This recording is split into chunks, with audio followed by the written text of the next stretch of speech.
नमस्कार साथियों, स्वागत है आप सभी का अपेक्स क्लासेस के यूट्यूब चैनल पर। बात करते हैं मॉडल पेपर नंबर 2 की। 20 क्वेश्चंस हम पिछले सेशन में देख चुके थे। आज भी उसी पैटर्न पर आधारित जो आपका बिल्कुल ब्लूप्रिंट पर आधारित है बात करेंगे। तो और पहला क्वेश्चन आप लोगों के स्क्रीन पर आ रहा है। पहला क्वेश्चन मैं आप लोगों के लिए स्क्रीन पे लेके आ रहा हूँ। देखो XY जो दोनों ग्रुप हैं, इंडियन एयरफोर्स यानी एयरफोर्स का जो X और Y दोनों ग्रुप हैं, कंबाइन पेपर होता है। जैसा कि आप जानते हैं 20 क्वेश्चंस आप लोगों से पूछे जाते हैं। तो उन्हीं 20 क्वेश्चंस को लेकर हम चर्चा कर रहे हैं। पहला क्वेश्चन ये रहा आपके मोबाइल स्क्रीन पर। There are 20 boys in this class. ठीक है, there are 20 boys in this class. The underline word is a noun, a pronoun, a verb, an adjective. यहां आपको बॉयज के बारे में बताना है ना, बॉयज के बारे में बताना है। बॉयज क्या है? नाउन है, प्रोनाउन है, वर्ब है, एडजेक्टिव है। बताइएगा क्या है सही आंसर। पहला क्वेश्चन है there are 20 boys in this class. The underline word is a noun, a pronoun, a verb, an adjective. देखो आप एक बार आंसर कीजिए और बाकी का मैं आपको सारा ही पार्ट्स ऑफ स्पीच बता देता हूं इसमें क्या क्या है। देखो यहां पर देयर जो है वो आपका सब्जेक्ट है। क्या है? सब्जेक्ट है। और ये इंट्रोडक्टरी सब्जेक्ट है। ठीक है ना, इसका कोई मीनिंग होता नहीं है, इंट्रोडक्टरी सब्जेक्ट है। और आर जो है आपकी वो क्या है? वर्ब है। 20 जो है वो एडजेक्टिव है। बॉयज है वो नाउन है। दिस है वो एडजेक्टिव है। क्लास क्या है? आपका नाउन है। तो आप उससे चाहे कोई सा भी पार्ट्स ऑफ स्पीच क्यों नहीं पूछ ले, आप बड़े अच्छे से आंसर कर सकते हो। खैर बॉयज का पूछा था तो बॉयज का आपका सही आंसर बनेगा, एक नाउन है बॉयज, प्लूरल नाउन है। बॉयज कैसा नाउन है माय डियर? प्लूरल नाउन है। ठीक है ना, तो इस तरीके से आपका ऑप्शन नंबर कौन सा ठीक हो जाता है? ए वाला ठीक हो जाता है। आप लोग जरा ऑप्शंस को ध्यान से पढ़ें, क्वेश्चन को समझें ताकि एप्रोप्रिएट आंसर आप चूज कर पाए। तो आपके एक क्वेश्चन यहां से भी बन सकता है, आपसे पार्ट्स ऑफ स्पीच का क्वेश्चन वो पूछ सकता है। ही वर्कड क्विकली, और अब आपको बताना है क्विकली का पार्ट्स ऑफ स्पीच क्या है। एडजेक्टिव है, एडवर्ब है, वर्ब है, प्रपोजिशन है। बताओ जरा क्या होगा सही आंसर। चारों में से सही आंसर कौन सा होगा?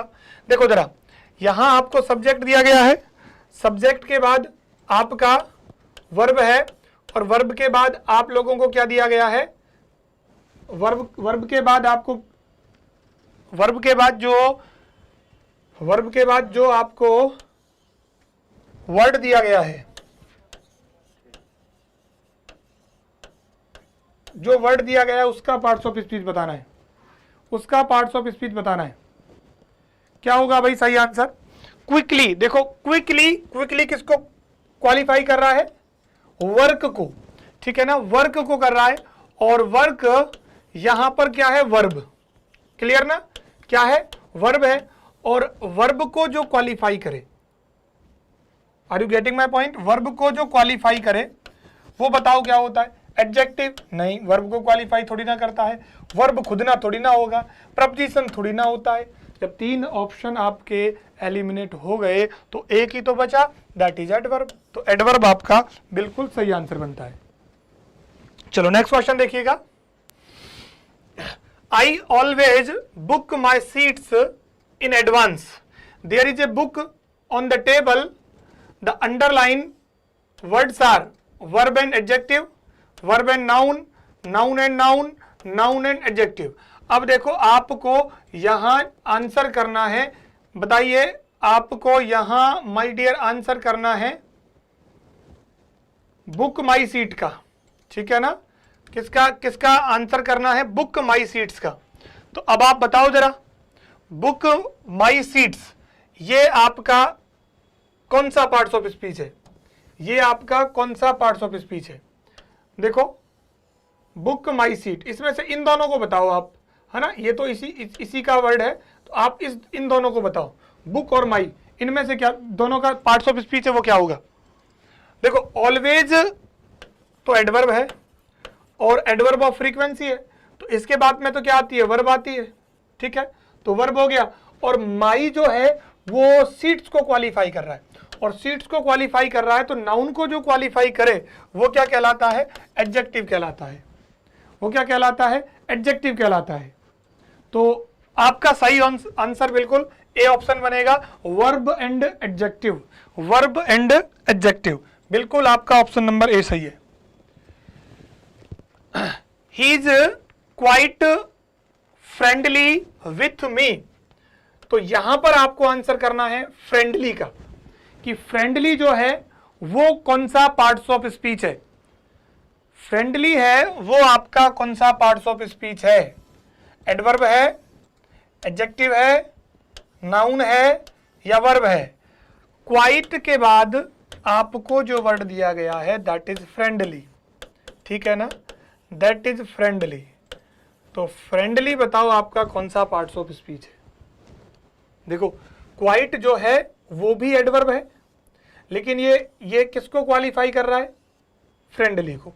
और आप समझना अगर नाउन में एलवाई लगा दें तो बनता है एडजेक्टिव, और अगर एडजेक्टिव में एलवाई लगा दें तो बनता है एडवर्ब। क्या बनता है, एडवर्ब।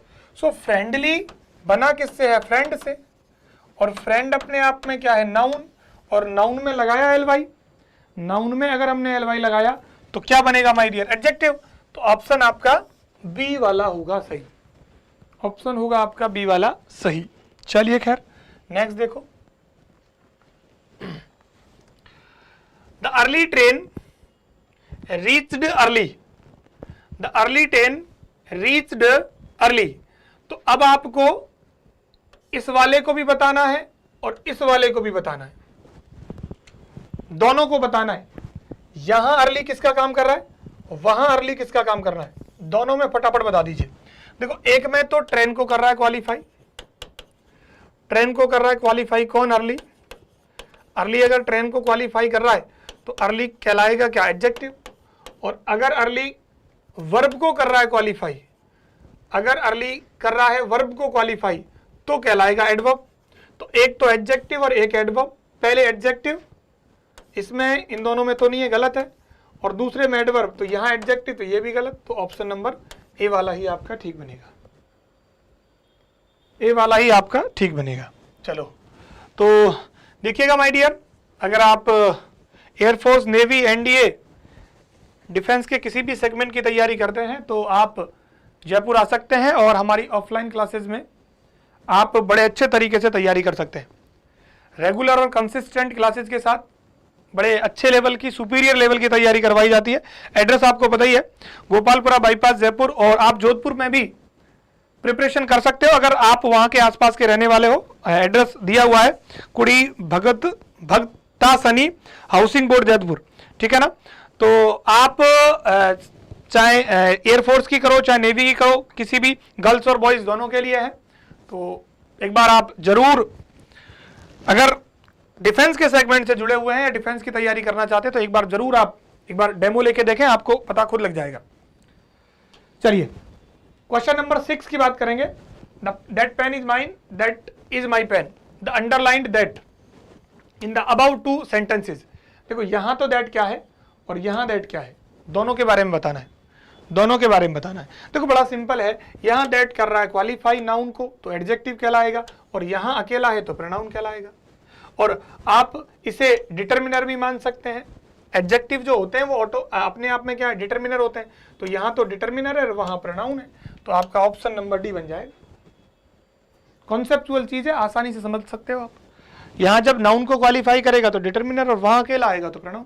प्रोनाउन अकेला यूज होता है, डिटर्मिनर नाउन को क्वालिफाई करता है। No determiner, no noun, no determiner, है ना, जो आपकी एक कहावत चलती है, उसका ध्यान रखना है। In the circus ring it danced, lay down and dash to be dead.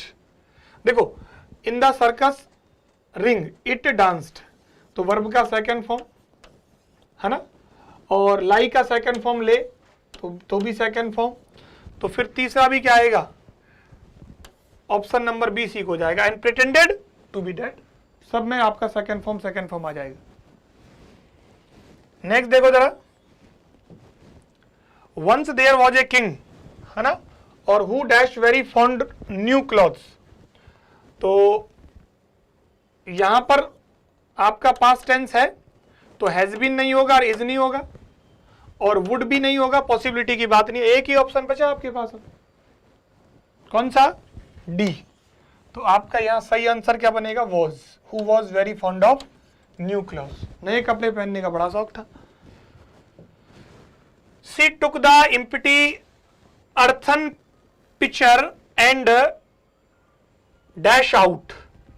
देखो अगर दो क्लॉजेज को एंड से जोड़ा जाए और पहले में अगर वर्ब का सेकंड फॉर्म है तो इसे कहते हैं sequential order.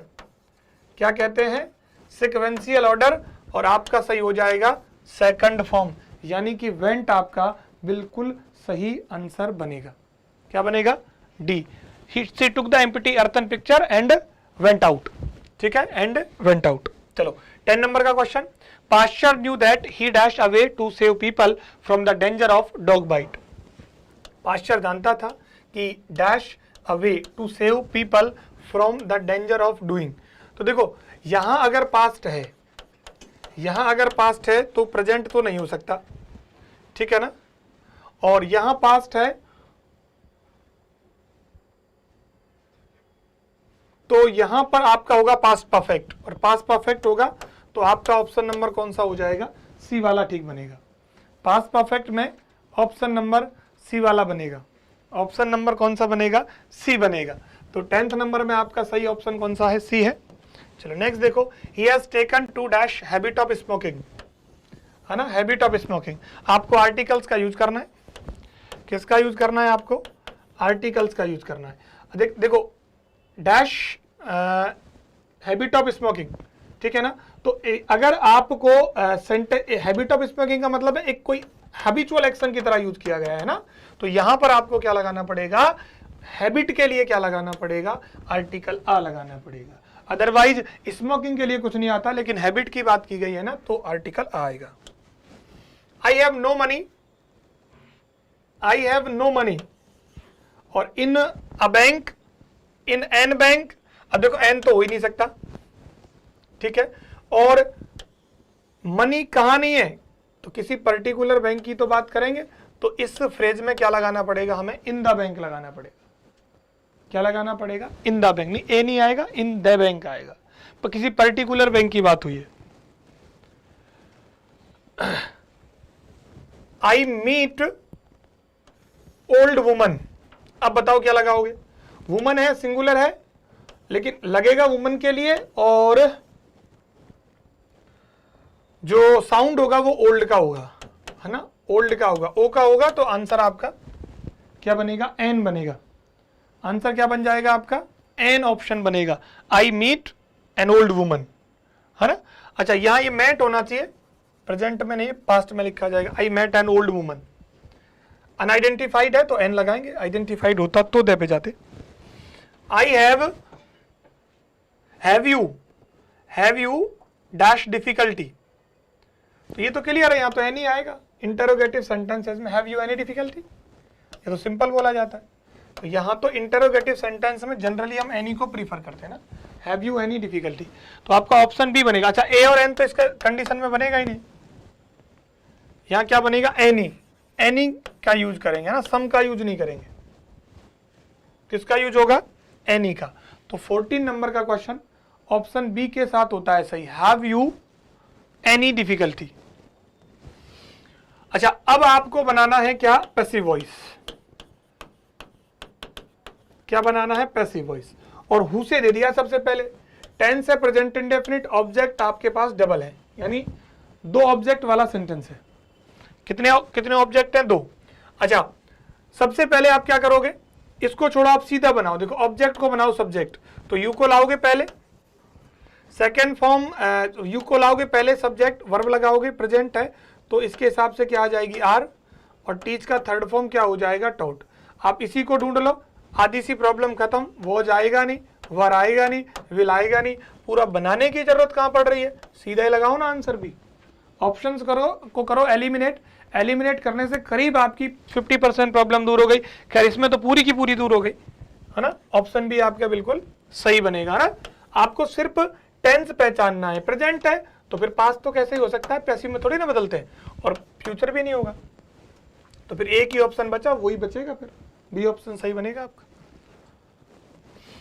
I know him, इसका बनाओ जरा, देखो हिम का क्या हो जाएगा, ही, प्रेजेंट है तो इज, नो का हो जाएगा क्या, नोन। अब ध्यान रखना है, नो ऐसी वर्ब है जो अपने बाद में बाई नहीं लेती। क्लियर ना, ये बाई नहीं लेती। नो के बाद में आप नोट कर लेना टू ही आता है। क्या आता है माय डियर, हमेशा क्या आता है, टू आता है नो के बाद। क्लियर ना, क्या आता है नो के बाद, टू आता है। तो ऑप्शन देखो, he is known to me, by वाला गलत, बाई वाला गलत, हैज नहीं होगा, इज होगा, तो आपका ऑप्शन ए वाला ठीक हो जाएगा। क्लियर। चलो 17 देखें। समवन गेव हर आ बुलडॉग। तो देखो दोनों से बना सकते हो आप। पहले तो बुलडॉग वाला देख लो कि अ बुलडॉग, और सेकेंड फॉर्म में तो was given to her by someone, और दूसरा सी हैज बीन गिवन, ये तो गलत। सेकेंड फॉर्म में तो इज वाला भी गलत, और सी वॉज गिवन अ बुलडॉग। अब बताओ आपका कौन सा होगा सही आंसर। सी वॉज गिवन, देखो सेंस के हिसाब से आप ए वाले को सही मानो। वैसे गलत ये भी नहीं हो सकता है ना, क्योंकि इसमें बाई समवन को हटा दिया है। तो इस तरीके के क्वेश्चंस है ना डाउटफुल होते हैं, मान दोनों को ही सकता है, वो सही दोनों ही हो सकते हैं, लेकिन हम प्रेफरेंस के आधार पर इसे सही करेंगे, क्योंकि अब बुलडॉग हमने नॉन लिविंग को पहले रखकर बना लिया और यहां पे लगा लिया क्या, टू, तो हमारा सेंटेंस बन जाएगा बिल्कुल सही। वैसे ये गलत नहीं है, स्ट्रक्चर तो इसका भी सही है, स्ट्रक्चर तो आपका इसका भी सही है, दोनों आपके हो सकते हैं। अगर ऑप्शन में ऐसा कुछ दे दिया अलग से बना के कि ए एंड डी, तो ए और एंड डी दोनों सही हो सकते हैं, है ना, ए एंड डी दोनों सही हो सकते हैं। How can anyone do this, how can, अब देखो हाउ का बनेगा भी हाउ से, तो ये दोनों ऑप्शन तो एक बार में गलत हो गए, और कैन कभी चेंज नहीं होता तो वॉच भी गलत। बताओ, कुछ करना ही नहीं है, सी ऑप्शन आ जाएगा, सी ऑप्शन आ जाएगा, कुछ नहीं करना है आपको, बस सिर्फ एक छोटा सा एलिमेंट उठाना है। कैन है, चेंज नहीं होगा, तो यहाँ कुड में ये तो इसलिए नहीं हो सकते क्योंकि हाउ इसमें दिया गया था, इसका बनेगा हाउ कैन, है ना, this be done by anyone. वैसे ये थोड़ा सा आप ध्यान रखना, आप स्कैन को जस्ट ए मिनट, नहीं ठीक है, सी ऑप्शन ही ठीक है ना, सी ठीक है। How can this be done by anyone, बिल्कुल नहीं, ठीक है, सी ऑप्शन सही है, सी ऑप्शन सही है। एक कंफ्यूजन था but now clear, option C आपका ठीक है ना। देखो हाउ रखेंगे, कैन को कैन हेल्पिंग वर्ब पहले लगाएंगे, दिस को लाएंगे पहले, और हम कर देंगे कैन के साथ बी, और डू का हो जाएगा क्या, डन, और बाय एनीवन, बिल्कुल सी ऑप्शन सही है। चलो नेक्स्ट देखो, he said to her are you coming to the party, आपको किसमें चेंज करना है,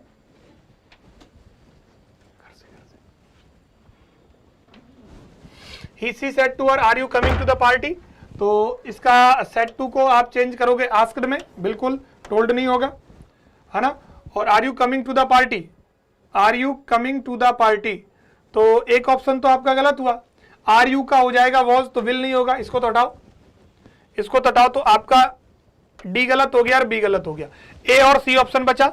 ही asked her whether she was you second person according to, तो सी यहाँ आ जाएगा, और यहाँ भी आपको ही आस्क्ड इज सी, ये भी आपका गलत है। जब तीन गलत हो गए तो एक ही ऑप्शन बचा, तीन आपके गलत तो एक ऑप्शन आपका सही। आप एलिमिनेट करना सीखो, है ना, क्या करना सीखो, एलिमिनेट। देखो एग्जाम में एक्टिव और पैसिव वॉइस को सही करने का सबसे इजी तरीका होता है एलिमिनेट करना। आप गलत वाले ऑप्शंस को बाहर करो, सही वाला अपने आप आ जाएगा, जैसे 19 में आया। चलो लास्ट क्वेश्चन देखिएगा, the sage said God helps those who help themselves. देखो पहले मैं बता देता हूं कि ये क्या है, एक आपका इडियम है या स्टेटमेंट है, कोटेशन मान सकते हो, और इनका कभी टेंस चेंज नहीं होता है। The sage said, the sage said, तो सेड का सेड ही रहेगा, चेंज नहीं होगा। इज दैट तो होगा नहीं, द सेज दैट हो सकता है, द सेज दैट हो सकता है, द सेज सेड दैट हो सकता है। अब जैसा रखना है वैसा ही रखना है। गॉड हेल्प्ड, हेल्प्ड वाला नहीं होगा, इज हेल्प्ड वाला नहीं होगा, God helps those who help themselves, बिल्कुल ऑप्शन ए वाला सही है। क्यों? क्योंकि ये प्रेजेंट इंडेफिनिट में रहेगा, क्योंकि कभी भी इडियम्स और फ्रेजेज आए या फिर आपको कोई कोटेशन दिया हो या सेइंग दी हो, इनमें टेंस चेंज नहीं होता, क्योंकि ये बातें यूनिवर्सल होती हैं। ये कल भी लागू थी, आज भी लागू और कल भी आगे लागू रहेंगी, तो इनको चेंज नहीं करते, बस आपको दैट लगाना है और ज्यादा कुछ इसमें करना नहीं है। क्लियर ना? तो आपके 20 क्वेश्चंस, वीडियो को बार बार देखें, क्वेश्चंस बड़े इंपॉर्टेंट हैं, सीखें एलिमिनेट कैसे करते हैं, छोटे छोटे एलिमेंट को पकड़ के रखें और ऑप्शन अपने आप आपका सही वाला निकल के आ जाएगा अगर आप ढंग से एलिमिनेशन मेथड को अप्लाई करते हो। तो चलिए, सभी का बहुत बहुत आभार। Thank you so much everyone.